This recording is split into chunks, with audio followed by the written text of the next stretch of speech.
Olá, irmãos queridos, que bom, estamos juntos mais uma vez, partilha entre irmãos da comunidade Bom Pastor.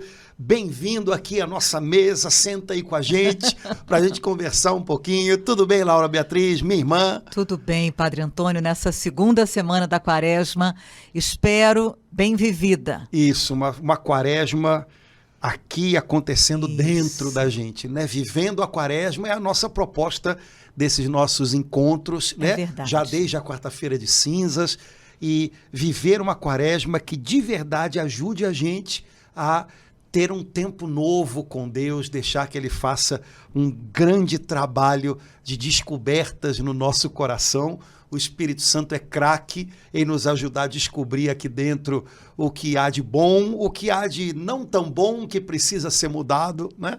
Então, vamos dar as mãos a Ele e deixar que Ele nos conduza. Mas... Até agora, nesses podcasts, já tiveram algumas palavras que nos ajudaram muito, né, Padre Antônio? Firmeza, exame de consciência, né? Não desanimar. Foram algumas palavrinhas assim que nos ajudaram a viver, fora a própria palavra da quarta-feira de cinzas, né? Oração, o jejum e esmola foram palavras assim que nos ajudam a viver melhor, a compreender melhor a quaresma. Para a gente ficar esperto, não é isso? É. Estamos compartilhando a palavra que inspirou o Papa Francisco na sua carta, né, para a quaresma desse ano, lembrando aos irmãos que não puderam estar com a gente semana passada, que podem dar uma olhadinha lá, né, na nossa lista, deve ter já lá a nossa partilha da outra semana. A palavra que o Papa escolheu como palavra norteadora da nossa quaresma esse ano é Gálatas capítulo 6. Versículos 9 e 10. 9 e 10, é isso.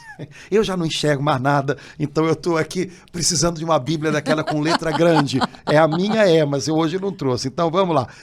Gálatas 6, 9 e 10. Aqui na Bíblia de edição Jerusalém diz assim: não desanimemos na prática do bem, pois se não desfalecermos, a seu tempo colheremos. Por conseguinte, enquanto temos tempo, pratiquemos o bem para com todos, mas, sobretudo, para com os irmãos na fé. Vou ler aqui na tradução da Ave Maria, Gálatas 6, 9 e 10. Não nos cansemos de fazer o bem, porque a seu tempo colheremos, se não relaxarmos. Por isso, enquanto temos tempo, façamos o bem a todos os homens, mas particularmente aos irmãos na fé. Agora, assim, novamente, debruçando lento essa palavra, é um apelo, assim, forte, né, Padre Antônio? Eu achei interessante que aparece a palavra tempo 2 vezes, né? Então, a seu tempo colheremos. E pratiquemos o bem enquanto temos tempo.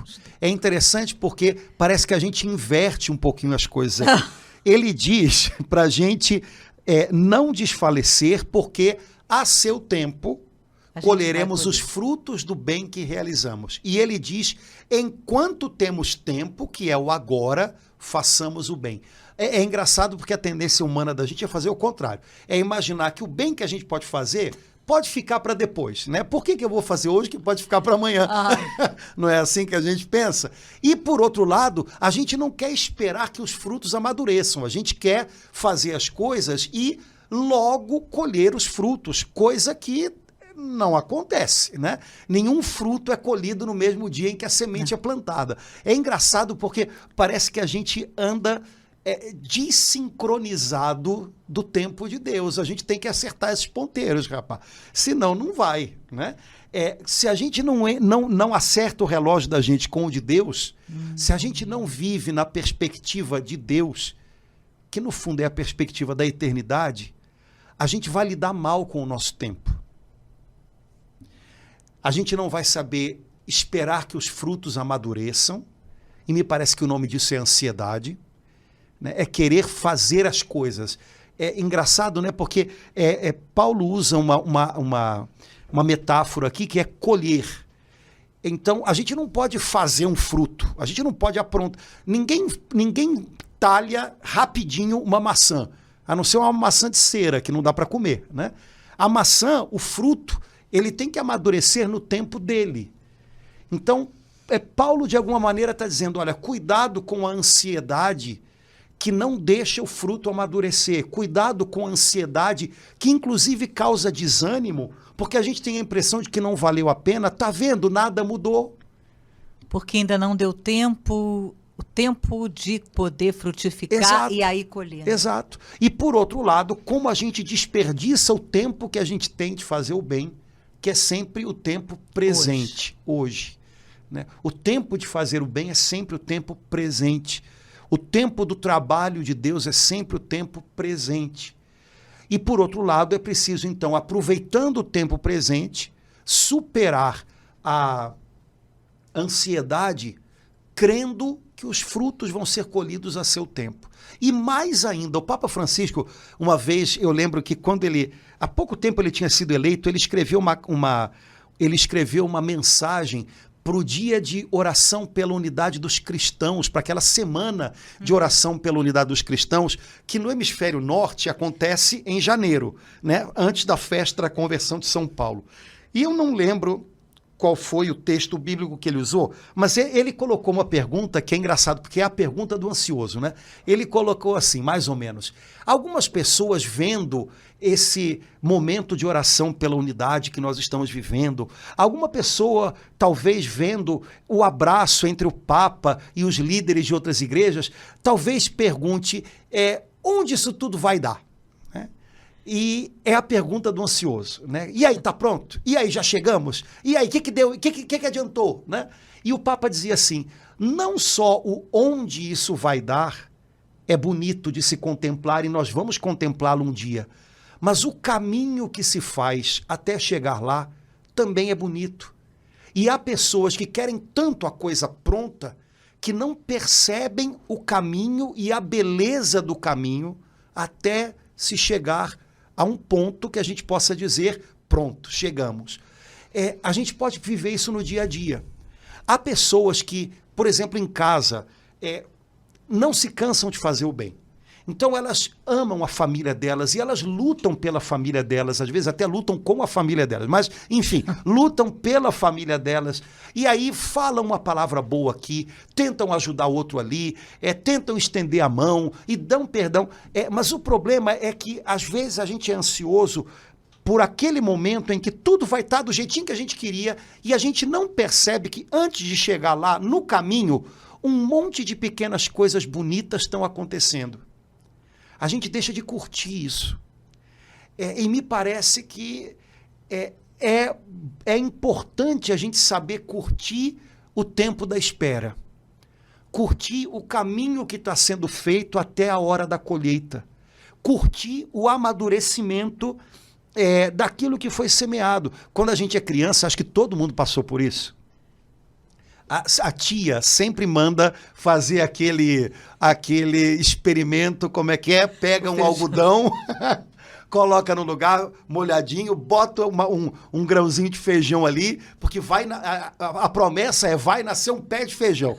Eu não sei os outros, mas eu, de 10 em 10 minutos, ia lá para ver se já tinha um pé de feijão, que obviamente eu não conseguia apressar olhando toda hora, né? E no fundo, não virou um pé de feijão, né? Não deu para fazer uma feijoada. Mas nasceu. Agora, o legal é perceber, olha, brotou um pouquinho. Olha, isso aqui já é um feijãozinho. Olha, perder isso de vista pode tornar a vida da gente muito ruim. Me parece que talvez isso que Paulo diz também seja um pouquinho uma chance para a gente pensar nessas coisas. Não se canse de fazer o bem, a seu tempo colheremos. Agora, enquanto a colheita não chega, curte que está dando um brotinho aqui. Olha, já mudou um pouquinho ali a maneira de falar do fulano. Olha, hoje a gente já conseguiu ter um momento de almoço mais legal. Olha, esse meio do caminho talvez seja ainda mais bonito, porque a gente vai vendo como é que vai amadurecendo um trabalho de Deus ali. Né? Então, perder essas coisas de vista, eu acho que é talvez perder a vivência do tempo, que no fundo é uma grande dádiva de Deus, né? Queimando etapas, né? Em vez de curtir. Tem uma parábola que Jesus conta que o moço plantou e ficou olhando. Na verdade ele não ficou, mas ele disse, olha, o dia vem, o dia vai, né? E o agricultor não sabe como, mas a semente floresce, né? E a ansiedade do agricultor não faria a semente frutificar mais rápido. Eu acho que esse é o negócio para quem é ansioso. A minha ansiedade me consome, mas ela não faz a obra de Deus. Como São Tiago diz, que a ira também não faz a obra de Deus, né? Então, não adianta eu querer fazer as coisas acontecerem. Às vezes a gente tem um pouquinho essa ideia, né, de que a gente vai fazer as coisas acontecerem. No fundo, depois de um tempo, a gente tem a impressão de que a gente está arrastando um piano nas costas. Eu tenho que fazer as coisas acontecerem, então eu é que dou conta de tudo. Se eu não estiver aqui... Então, meu amigo, é que de repente você está querendo levar todo mundo com você, mas calma. Não é preciso carregar um piano nas costas, né? Acreditar no que está acontecendo, acreditar no que está sendo vivido. Em ambientes em que a gente acredita no que está sendo vivido, no meio do caminho, você pode até ter crises, tensões, mas a coisa vai. Acredito que Nossa Senhora nos ajude muito nisso, Padre Antônio, porque ela ouviu aquela palavra do anjo, passou 5 anos, passou 10, passou 20, passou 30, né? E ela guardou aquela palavra no coração. E Jesus também, meu Deus, aqueles 3 anos com aqueles apóstolos fazendo umas coisas meio esquisitas, pode jogar um raio na cabeça. Olha aqui, mandar a mãe, vem cá, não dá para o meu filho ficar aí do teu lado, direita e esquerda. Pelo menos uma vez se diz que Jesus deu uma suspirada. Eu imagino a suspirada e diz, Então, Jesus não desanimou, né, Padre Antônio? E nem mudou de ideia, não, agora não é mais Pedro, não. Agora o chefe da igreja vai ser... Não mudou, né? O incrível é que depois que tudo deu errado, porque na hora da cruz todos foram embora, São João não foi, eu acho que porque Nossa Senhora segurou a mão dele, mas Jesus ainda voltou para eles. É como se Jesus dissesse, olha, eu não tenho plano B, eu conto com vocês. Oh, glória a Deus. Oh, glória a Deus. E de fato, ele não desistiu daqueles homens. Cada um com os seus rolos, com as suas dificuldades, né? Porque Jesus sabia que eles só poderiam ser e cumprir tudo aquilo que ele apostava neles quando fossem cheios do Espírito Santo. Ele tem esse olhar de agricultor. Ele falou que meu pai é o agricultor, mas ele tem esse olhar que o senhor mostrou aí do agricultor que sabe que não é... que tem um tempo e mais um tempo. Né? Exato. Jesus é boa maneira de pensar Jesus, e a Bíblia fala isso dele, né? A parábola da boa semente, no fundo, em primeiro lugar, fala do próprio Jesus, né? Ele é o semeador que lança semente em todo tipo de terreno, né? Enfim, São João Batista diz, ele vem com a pá, né? Ele vai, quer dizer, ele de fato é o agricultor, não há dúvida, né? Mas ele tem esse olhar, né? E esse tempo que nós estamos vivendo, a própria Escritura diz isso, é o tempo da paciência de Deus. Todos estamos vivendo debaixo da paciência de Deus. Que nem Jesus com os apóstolos. Exatamente. Né? Ele não desistiu da gente, ele ainda acredita na gente, ele ainda aposta na gente. Ele está, de alguma maneira, se alegrando com o nosso amadurecimento. Eu às vezes fico imaginando, meu Deus, como Deus é paciente, né? A gente olha para trás, vê umas coisas que a gente fez, a maneira como a gente fazia, e a gente mesmo diz, como é que alguém aguentou e teve paciência comigo? Pois é, imagina ele, né? Então, reconhecer-se debaixo da paciência de Deus, talvez possa ajudar a gente também a olhar para os outros assim, né? Esse meu irmão, essa minha irmã também está vivendo debaixo da paciência de Deus. O mundo com o olhar cristão é um mundo tão diferente de um mundo de acusações, né? Um mundo tão diferente de um mundo de cobranças de pessoas perfeitas, porque não é isso, né?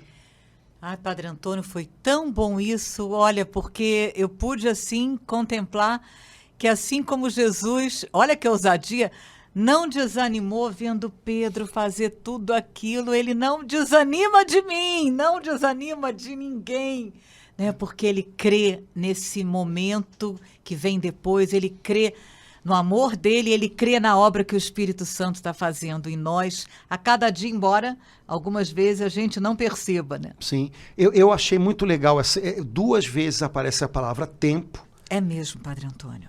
Uma falando do amanhã, o tempo em que colheremos, e uma falando do hoje, o tempo para praticar o bem. Né? Uma falando sobre o saber esperar e outra falando sobre o não perca o tempo que você tem hoje. E como a gente precisa aprender a trabalhar essas duas medidas, coisas, né? Não inverter. Exato. No fundo, eu tenho a teoria de que a gente às vezes não anda muito bem porque a gente vira as coisas de cabeça para baixo, né? Sabe, a gente trata o tempo de um jeito diferente daquele como Deus o imaginou e deu para a gente, né? E mil outras coisas, né?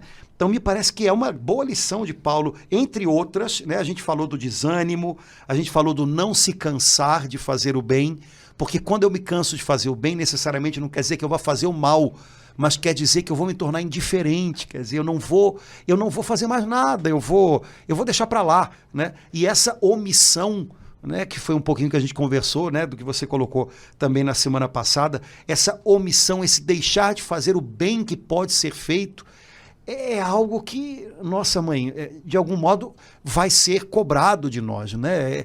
É motivo da gente se arrepender. Eu podia ter feito um bem que eu não fiz. Eu podia ter aliviado o sofrimento de alguém e eu permiti que permanecesse. Né? Lembro daquela passagem de Jesus, aliás, mais de uma passagem em que Jesus cura em dia de sábado, e a impressão que dá, porque ele sabia que os fariseus iam pegar no pé dele, então, a impressão que dá é que quando Jesus vai dizer para eles algo, Jesus vai dizer para eles, escuta, vocês queriam que o sofrimento dessa pessoa durasse mais um dia, como aquela mulher encurvada, né? Jesus diz, Satanás amarrou essa mulher durante anos, vocês queriam que eu deixasse ela amarrada até amanhã? Jesus tinha muito a consciência do bem que ele podia e devia fazer hoje. Né? Como a gente podia, talvez, viver melhor algumas coisas na nossa vida se a gente percebesse, olha, é o bem que eu posso fazer hoje, eu vou fazer. Talvez valha mais do que a rotina que eu quero preservar ou a correria na qual eu estou sempre envolvido. Né? Talvez algumas pessoas ou algumas coisas baguncem um pouquinho o coreto da gente, mas pode ser que seja ali o lugar onde Deus quer encontrar a gente naquele dia, né? Eu acho que agora o senhor colocou no dedo ali, num lugar bem... É isso aí, né? Quebrar a nossa rotina, aquele bem que Deus me pede para fazer naquele dia, aquilo vai atrapalhar, tirar um pouco do meu sono, enfim. E Deus me pede para deixar que aquilo é um bem que vai ultrapassar e aquela rotina vai ser feita de outra forma. Eu acho que o senhor tocou num ponto bem especial. Acho que o senhor colocou num ponto onde a gente cai com muita facilidade, Padre. A gente acaba fazendo as coisas por fazer, fazendo coisas que nem precisava mais, repetindo coisas, simplesmente porque quase como um bichinho adestrado, né? E a gente às vezes não percebe aqueles momentos em que Deus invade o dia da gente, do jeito dele, soberano, né? Pedindo a gente algo, estendendo a mão para a gente de alguma maneira, não cabe naquele tempo da gente, naquele horário, naquela rotina da gente, e talvez a gente perca algumas das coisas mais bonitas da vida justamente por essa incapacidade de perceber, né, que Deus está invadindo a vida da gente de maneira, né, surpreendente, por meio de algo que não é só a manutenção daquilo que eu faço sempre e tal, né? E como a gente fica irritado quando... Né, eu fico, né? Quando a gente sai um pouquinho alguma coisa tira a gente um pouco da rotina, a primeira reação da gente normalmente né, empurrar para lá. Né? Não, eu quero manter o meu... Né? Mas... peraí, respira fundo, conta até 10, de repente é uma oportunidade de você, né, ter contato com algo que vai fazer a diferença naquele dia. A gente tem que estar numa sintonia boa com Deus, porque senão a nossa pressa atropela tudo e a gente nem vê. né? Mas, Padre Antônio, o final do Sermão da Montanha, ou pelo menos das bem-aventuranças, eu fico sempre pensando naquilo, né? É uma surpresa. Quando foi que o Senhor veio falar comigo naquela... Quando foi que o Senhor... eles não sabiam, eles não identificavam, né? Jesus diz que... Então, isso sempre me leva a pensar, quando foi? Talvez numa hora em que eu... Não, olha, agora eu tenho que terminar isso aqui. Como também os que foram as ovelhas do lado direito, né? Também não sabiam. Mas quando foi que a gente serviu, né? Eles também não sabiam, não Padre sabiam, Antônio, não sabiam, é mesmo. Né? Jesus anda escondido em muita gente. É né? mesmo. E, na verdade, é como se ele quisesse dizer para a gente, olha, não esqueçam que vocês não estão no mundo como executores de tarefas, vocês estão no mundo glória. vivendo Amém. Relacionamentos. Vocês estão convivendo. O risco que a gente corre, inclusive a gente na igreja, é começar a pensar que a gente tem 1000 tarefas para resolver. E a gente esquece que aquelas tarefas sempre têm a ver com pessoas. A gente começa a imaginar que a gente tem 1000 planos para cumprir, para realizar. Mas planos, ou eles têm a ver com pessoas, ou eles só têm a ver com o meu eu, com o meu ego, com a minha vontade própria. Então, Jesus, de algum modo, bate nessa tecla. O Papa Bento XVI, ele... acho que numa encíclica dele, né, Deus Caritas, né, ele diz, o cristianismo todo ele, do começo ao fim, é relacionamentos. Relacionamento com Deus em Cristo, relacionamento com os irmãos, né, relacionamento com Cristo através dos irmãos, relacionamento novo com os meus irmãos através de Cristo. Se a gente perder isso de vista, a gente corre o risco de despersonalizar a gente e os outros. E aí a gente se torna uma máquina de resolver problema, a gente se torna uma máquina de criar coisas, de fazer coisas, e os outros acabam virando para a gente pecinhas do nosso quebra-cabeça, né? Então, Jesus não é o sábado, são essas pessoas. Não é isso ou aquilo, são essas pessoas, né?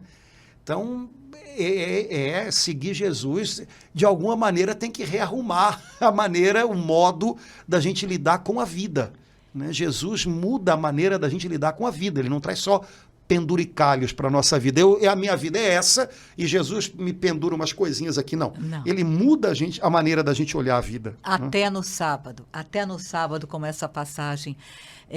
Padre Antônio, eu amo aquele versículo que fala: Jesus passou fazendo o bem o tempo todo, e em algumas orações eucarísticas que eu amo diz isso, né? Jesus passou fazendo o bem, então tudo, inclusive nos momentos em que ele foi atrapalhado, né? Nos momentos que ele estava num jantar com os amigos, ou pelo menos com as pessoas com quem ele queria falar, entra aquela mulher naquela casa e começa a chorar e começa a lavar, atrapalha tudo. E os outros, meu Deus, era um jantar, como é que essa mulher entra aqui e começa a chorar e molhar os pés de Jesus? Então, cenas como essa, né? E por isso eu amo esse versículo, Jesus passou fazendo bem. Então, naquele momento era um jantar, mas também era a hora de, naquele jantar, Jesus fazer o bem, né? Esse versículo está no livro de Atos, capítulo 10, né, versículo 37. Pedro está fazendo uma pregação e aí ele resume praticamente todo o caminho de Jesus sobre a terra com essa frase, né? Irmãos, sabeis o que aconteceu por toda a Judeia. Jesus de Nazaré, começando pela Galileia, depois do batismo proclamado por João, como Deus o ungiu com o Espírito Santo e com poder, ele que passou fazendo o bem e curando a todos os que estavam dominados pelo diabo, porque Deus estava com ele. Passou fazendo bem. É uma boa maneira de resumir a vida de uma pessoa. Nossa, já imaginou se um dia botarem lá no buraco de onde a gente... Uau, Padre Fulano Antônio! Passou fazendo bem. Meu Deus, que bom Padre tamanho, Antônio. né? Não. Agora é interessante, Laura, porque eu não sei se você lembra, tem um outro versículo que diz, as pessoas vendo Jesus curar, diziam, ele fez bem todas as coisas. Ele fez bem todas as coisas. Pelo menos no lecionário a tradução é essa. É mesmo, Padre Engraçado, Antônio. ele passou fazendo o bem E ele fez bem bem todas as coisas. Né? São duas coisas distintas. São duas né? dimensões da palavra bem. Tem né? a ver. Né? Aqui ele passou fazendo o bem. Ele deixou marcas boas na vida de quem ele encontrou. Aliás, ele continua passando e fazendo o bem em quem se encontra com ele. Né? E curando a todos. Eu sempre que eu falo dessa palavra, eu lembro para os irmãos, olha, todo mundo conhece pessoas que adoecem as outras e conhece pessoas que curam as outras. É claro, Jesus curava também fisicamente, mas todo mundo conhece uma pessoa ou outra, às vezes que é intimidadora na maneira de falar e tal, que quando a gente chega perto, a gente chega com medo, aí dá dor de barriga, sei lá o quê, né? Há outras pessoas, eu tenho certeza que você deve conhecer, que às vezes a gente vai conversar, aí faz aquela pergunta que tem que tomar cuidado na hora de fazer. E aí, como é que tá? Aí a pessoa, aí começa, tá. Se você conversar agora 10 minutos, você sai se sentindo também, será que eu também tô? Né? Então, tem pessoas que adoecem quem está em volta. Todo mundo conhece, espero que não seja o nosso caso, né? Mas Jesus é de um tipo de pessoa, aliás, ele é o primeiro, né? Que cura quem está em volta. É verdade, Padre Antônio. E eu acho isso muito legal, porque eu tenho certeza que todos nós também conhecemos pessoas que só de estar com elas a gente se sente melhor. É verdade. Sabe? Passou um tempinho com aquela pessoa, a gente já se sente mais vivo, né? O que ela diz é bom, a maneira como ela leva as coisas é bom, né? Se tiver uma palavra de Deus, melhor ainda, anima, encoraja. Acho que nós que somos seguidores de Jesus, né? De vez em quando a gente tinha que se perguntar isso. Atualmente eu estou sendo do tipo de pessoa que adoece os outros, que bota os outros, quem fala comigo daqui a pouco tá... Ou então eu estou sendo como Jesus, uma pessoa que cura os outros. As pessoas podem chegar perto de mim triste, mas eu vou ter uma palavra de ânimo, eu vou ter uma palavra para ajudar, eu vou ter um ouvido para escutar. Que tipo de pessoa eu quero ser? Porque no fundo a gente escolhe um pouquinho, né? Que tipo de pessoa a gente quer ser, né? E me parece que Jesus vai à frente de uma multidão de pessoas que passam curando os outros. Esse é o chamado de Deus para a gente, né? E aí ele termina a frase dizendo que Jesus passava fazendo bem a todos, curando, porque Deus estava com ele. E o bonito é que agora nós que somos batizados, né, podemos dizer a mesma coisa. Olha, o nosso chamado é passar fazendo bem, é passar deixando marcas boas na vida das pessoas, curando quem a gente encontrar no caminho, porque Deus também está com a gente. Né? A gente carrega na gente um potencial, um manancial de cura, né, de salvação, de bondade, que não é nosso, é do Senhor. Né? A gente carrega na gente essa presença do Espírito Santo, que é curadora, né, que quando transborda faz bem para quem está ao nosso lado. E seria maravilhoso se a gente aproveitasse, né, essa nossa identidade e lembrasse disso. Nesse lugar onde eu estou entrando hoje, eu não sei se eu vou resolver todos os problemas, eu não sei, mas eu vou passar por ali fazendo o bem. Eu não vou adoecer as pessoas que estão ali comigo, eu vou curá-las um pouquinho, porque eu sei que Deus está comigo. Quando a gente vai para o trabalho, né, às vezes no metrô, no ônibus, eu estou indo para o meu ambiente de trabalho, que nem sempre é fácil, às vezes é um ambiente complicado. Senhor, eu creio que o meu chamado é o chamado de Jesus. Eu sou batizado, eu sou uma coisa só com Jesus. O chamado dele agora é o meu. Então eu vou hoje para o meu trabalho com essa consciência. O Senhor quer que eu vá lá e passe fazendo o bem, deixe marcas boas na vida daquelas pessoas que são meus colegas de trabalho, que são as pessoas que eu vou atender, e aqueles que chegarem perto de mim adoecidos na alma, eu vou deixar alguma coisa boa do Senhor para curá-los, porque eu sei que lá no meu trabalho, o ambiente pode não ser o melhor do mundo, mas Deus está comigo, então o Senhor quer entrar lá comigo e quer fazer a diferença para melhor. Eu não vou resolver todos os problemas do mundo, eu não vou virar aquele lugar de cabeça para baixo, eu não vou, sem essas coisas fantasiosas, mas eu vou passar fazendo o bem, deixando uma marca boa aqui, ali, pronto. O Senhor está comigo para isso. Padre Antônio, o senhor sabe que quando o senhor descreveu aí, né, uma situação de trabalho com aquela pessoa que de repente me causa problema e eu tenho uma palavra curadora para ela, eu vi que aqui no versículo tem a todos, né? Jesus passou, andou, na minha tradução da Ave Maria, fazendo o bem a todos. Então, assim, fazendo um exame de consciência, que foi o que a gente falou no podcast passado, eu pude, assim, admitir que, às vezes, assim, eu escolho a quem fazer o bem, né? Eu escolho algumas pessoas para fazer o bem para elas, né? E talvez para outras pessoas que também me solicitam um bem, eu já não faço, se eu faço de qualquer maneira, ou até não faço. Então, a todos. Jesus fazia o bem a todos, né? E fazia bem todas as coisas. Você falou fazer o bem, mas não faz, né? Faz por menos, como a gente fala, né? Jesus nunca fez por menos, né? Jesus fazia bem feito, o bem que podia ser feito. Aliás, a Beata Helena Guerra, ela tem uma frase, né, mais ou menos assim: não existe nada pior do que o bem mal feito. Nossa, Padre né? Antônio. Porque dá a impressão de que você fez, mas na verdade você às vezes quis se livrar daquela pessoa, fez de qualquer jeito, né, e tal. E dá uma impressão de que você está seguro, de que você está bem, mas na verdade, se você olhar para dentro, não, eu fiz de qualquer maneira, né? E de fato, a gente às vezes escolhe a quem fazer o bem, escolhe a quem não fazer nada, escolhe se a pessoa vem e pede alguma coisa, a gente fazer por menos um pouquinho ou um pocão, né?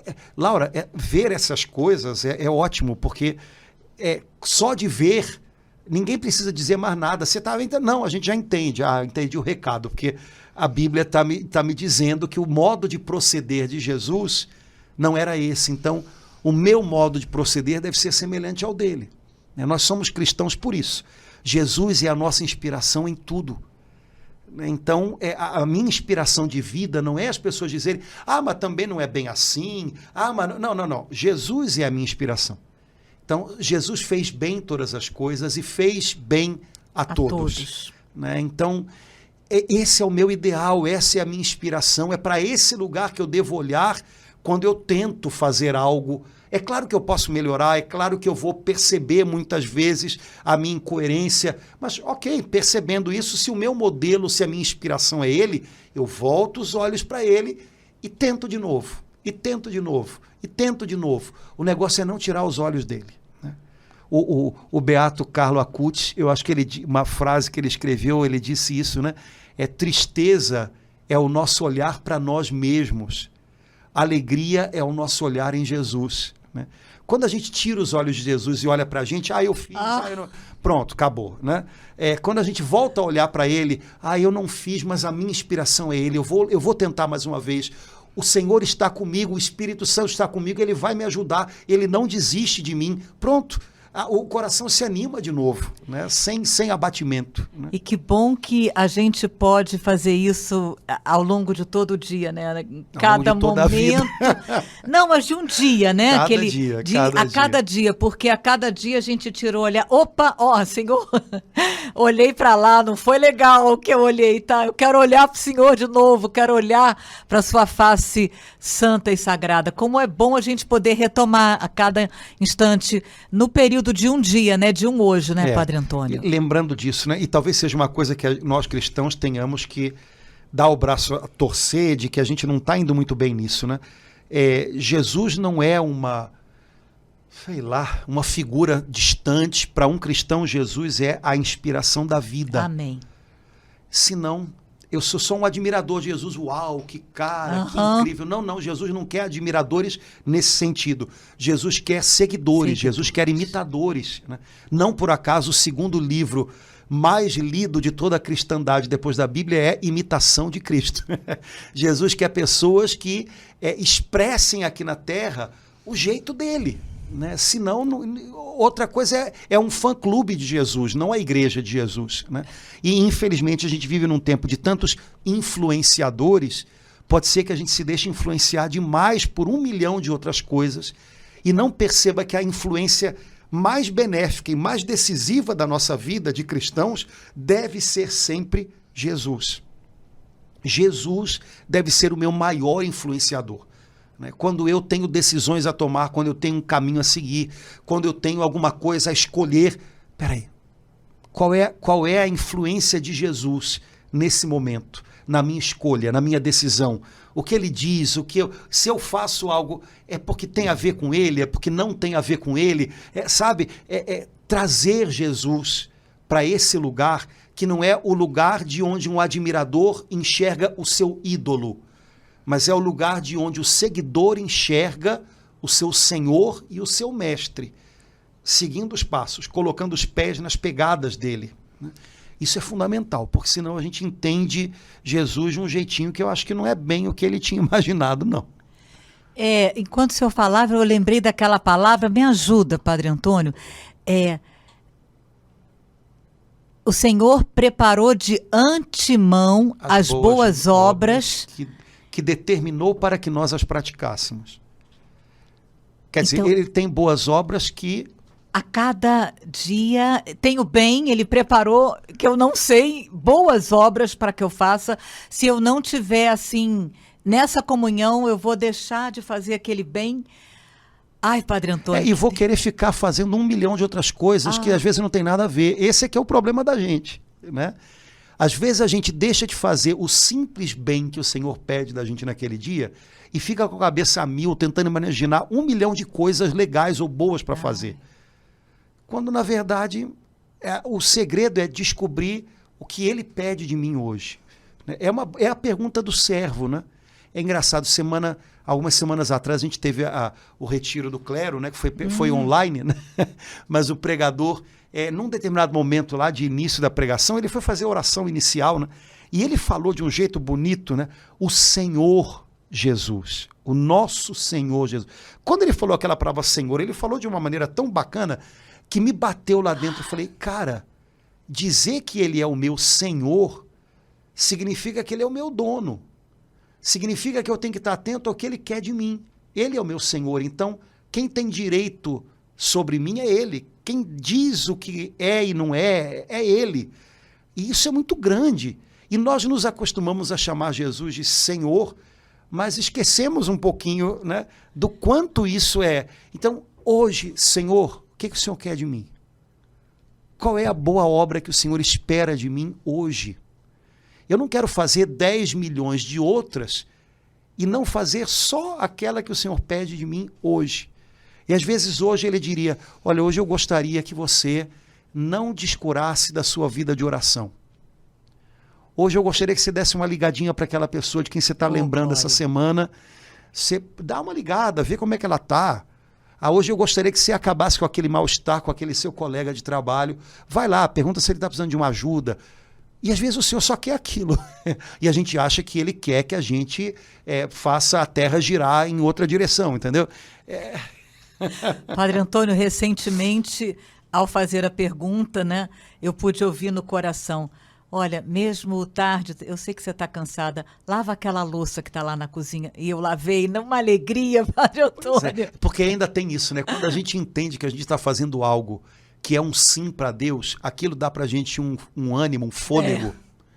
Eu já vi pessoas passarem por situações sofridíssimas, mas elas entenderam que naquele sofrimento elas estavam dando um sim para Deus. Acabou. O coração arrebentado, né? Mas em paz. A fonte da paz é a gente concordar com Deus. É a gente, de alguma maneira, entender, ok, é isso que o Senhor quer de mim, é isso que eu quero viver, é isso que eu quero dar. Acabou. Sabe? Então, até no meio de um momento sofrido, a gente pode encontrar uma paz imensa quando a gente entende, o Senhor está pedindo de mim o meu sim nesse momento, a minha paciência nesse momento, a minha confiança nesse momento, eu vou dar a Ele o que Ele está pedindo de mim. Não quer dizer que não dói, dói, não quer dizer que seja fácil, não é, mas paz é outra coisa, o coração encontra a paz. Dizer sim para Deus traz uma paz imensa para o coração da gente, né? Então, isso pode servir tanto para lavar uma louça no final do dia, quando a gente está cansado, como passar por uma cruz, às vezes pesada, né? De alguma maneira, a paz de Deus, São Paulo usa essa expressão e é tão bonita, a paz de Deus guarda o coração da gente. Guarda o coração, né? O Antigo Testamento dizia, se há alguma coisa que se deve guardar nessa vida, guarda o teu coração, né? Então, é a paz de Deus, é a paz que vem de Deus, quando a gente diz sim para Ele, que guarda o coração da gente da revolta, da mágoa, do desespero. Senão a gente fica entregue a essas coisas todas, né? Da confusão mental e até de não saber o que fazer. Sim. Ai, muito bom, muito bom. Laura, mas acho que a gente tem que parar por aqui, né? Senão a gente vai viajando. Já está na hora? Já está na hora. Senão os irmãos já estão dormindo em casa e a gente continua falando. Eles vão acordar de manhã cedo e a gente já vai estar aqui falando. Então, maravilha. Laura, estamos vivendo a nossa quaresma agora com a ajuda da passagem que o Papa Francisco escolheu para essa quaresma, para sua carta, né? Vamos dizer assim, chamada dos católicos a viverem a quaresma. Acho que essa passagem belíssima, bem pé no chão, que ajuda a gente, né, a enraizar. Assim, toda a fantasia, né, da gente. Exato, o Evangelho não é uma fantasia, o Evangelho é poder de Deus, é vida de Deus para quem o obedece no dia a dia, né? Amém, então, Padre Antônio. Papa Francisco, obrigado pela dica, pela chance aí de irmos até a Carta aos Gálatas com essa passagem. Mas vamos prosseguir a nossa quaresma e semana que vem, se Deus quiser, a gente se encontra com os irmãos também. Não é isso? Maravilha. Laura, abração. Irmãos, valeu. Até logo.